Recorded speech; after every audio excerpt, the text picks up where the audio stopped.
YouTube पर, Instagram पर, Facebook पर, सभी जगह कि 50 मीटर प्रति सेकंड के वेग से गतिशील कोई 10,000 किलोग्राम की बस को रोकने के लिए कितना बल लगाना पड़ेगा, कम से कम कितना बल लगाना पड़ेगा। अब ये सवाल हम बहुत लोगों से पूछा, भैया करके बस की बात नहीं का जवाब दे पाना।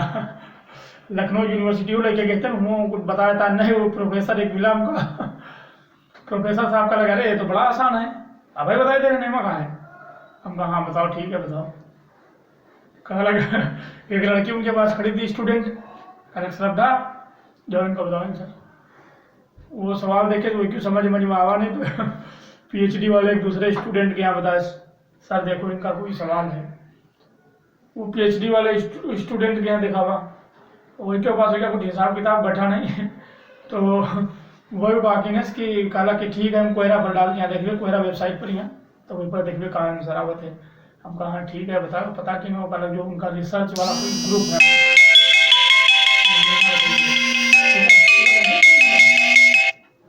कहा वही में बताइए। हमने कहा ठीक है वहाँ देख कर बता।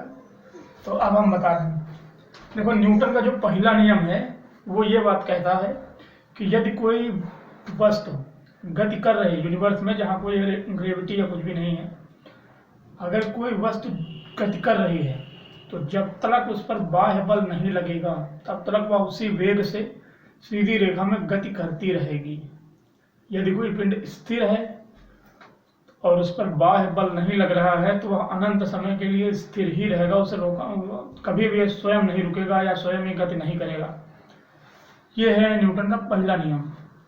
और दूसरा नियम क्या है गति का?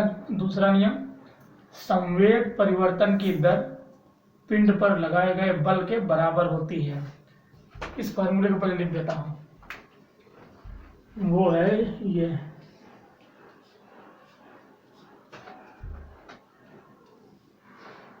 संवेग परिवर्तन की दर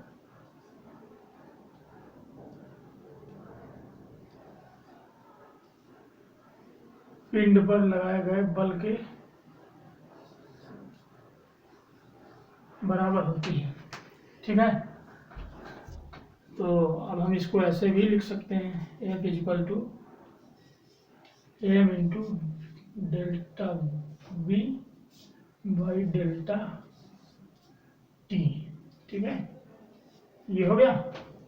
न्यूटन ने इसको ये भी लिख दिया, F equal to m into a, क्योंकि वेग परिवर्तन की दर को त्वरण कहते हैं इसलिए ये त्वरण है। ठीक है, तो अभी के लिए अब हम इससे बताते हैं जो हमारा क्वेश्चन था, 50 मीटर प्रति सेकेंड के वेग से गतिशील कोई 10,000 किलोग्राम की बस को रोकने के लिए कम से कम कितना बल लगाना पड़ेगा। तो हम इसको सॉल्व करते हैं, इसको मिटा देते हैं।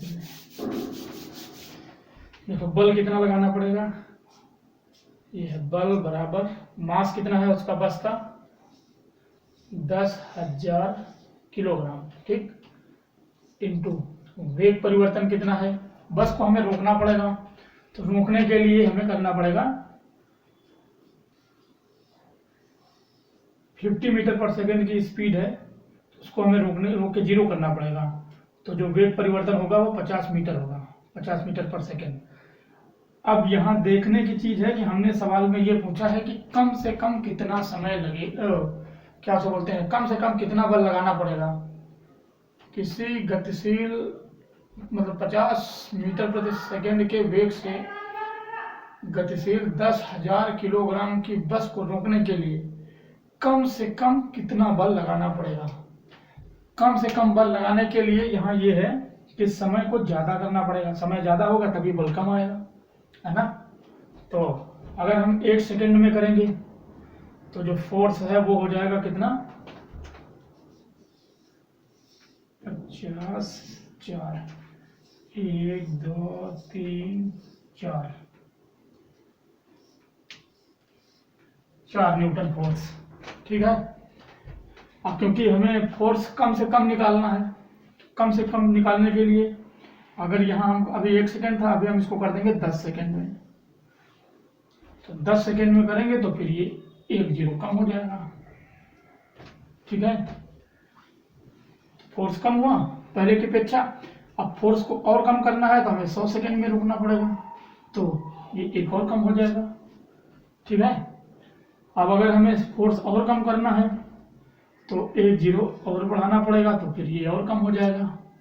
ठीक है, इतने न्यूटन हो जाएगा। अब ऐसे ऐसे ही अगर हम बढ़ाते चले जाएं तो ये कम होता चला जाएगा, हमें पता है ये बात।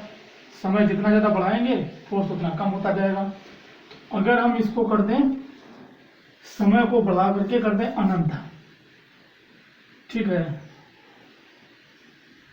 ये अनंत, तो फोर्स कितना हो जाएगा, 0।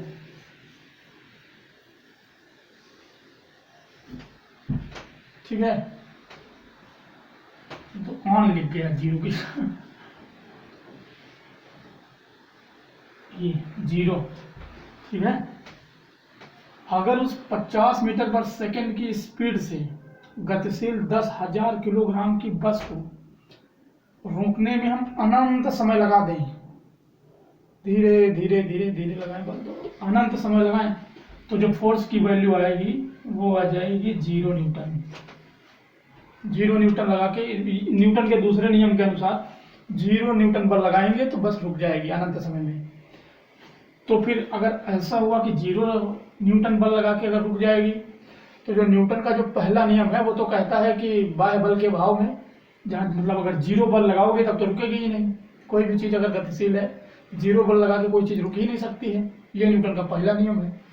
तो अगर न्यूटन का दूसरा नियम को हम अप्लाई करेंगे तो पहला नियम गलत हो जाएगा। और अगर पहला नियम लगाएंगे, जो कि जिसमें बोलते हैं कि स्थिर चीज अनंत समय तक स्थिर ही रहेगी जब तक उस पर कोई बल अप्लाई नहीं होगा, और यदि कोई गतिशील चीज है तो वह तब तक गतिशील ही रहेगी जब तक उस पर कोई बाह्य बल नहीं लगेगा। तो अब क्योंकि बाह्य बल अगर 0 लगेगा, 0 बल लगा कर रोक रहे हो, तो ये तो 0 का तो कोई मतलब ही नहीं हुआ। तो इस हिसाब से न्यूटन का जो दूसरा नियम है वो गलत हो जाएगा। ठीक है, तो ये था इसका आंसर कि न्यूटन का दूसरा नियम ही गलत है।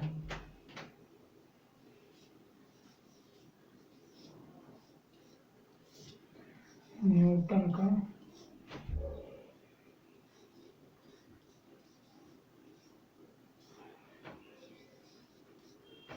गति का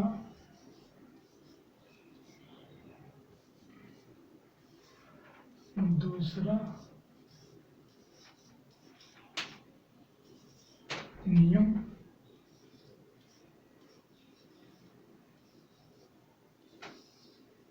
गलत है।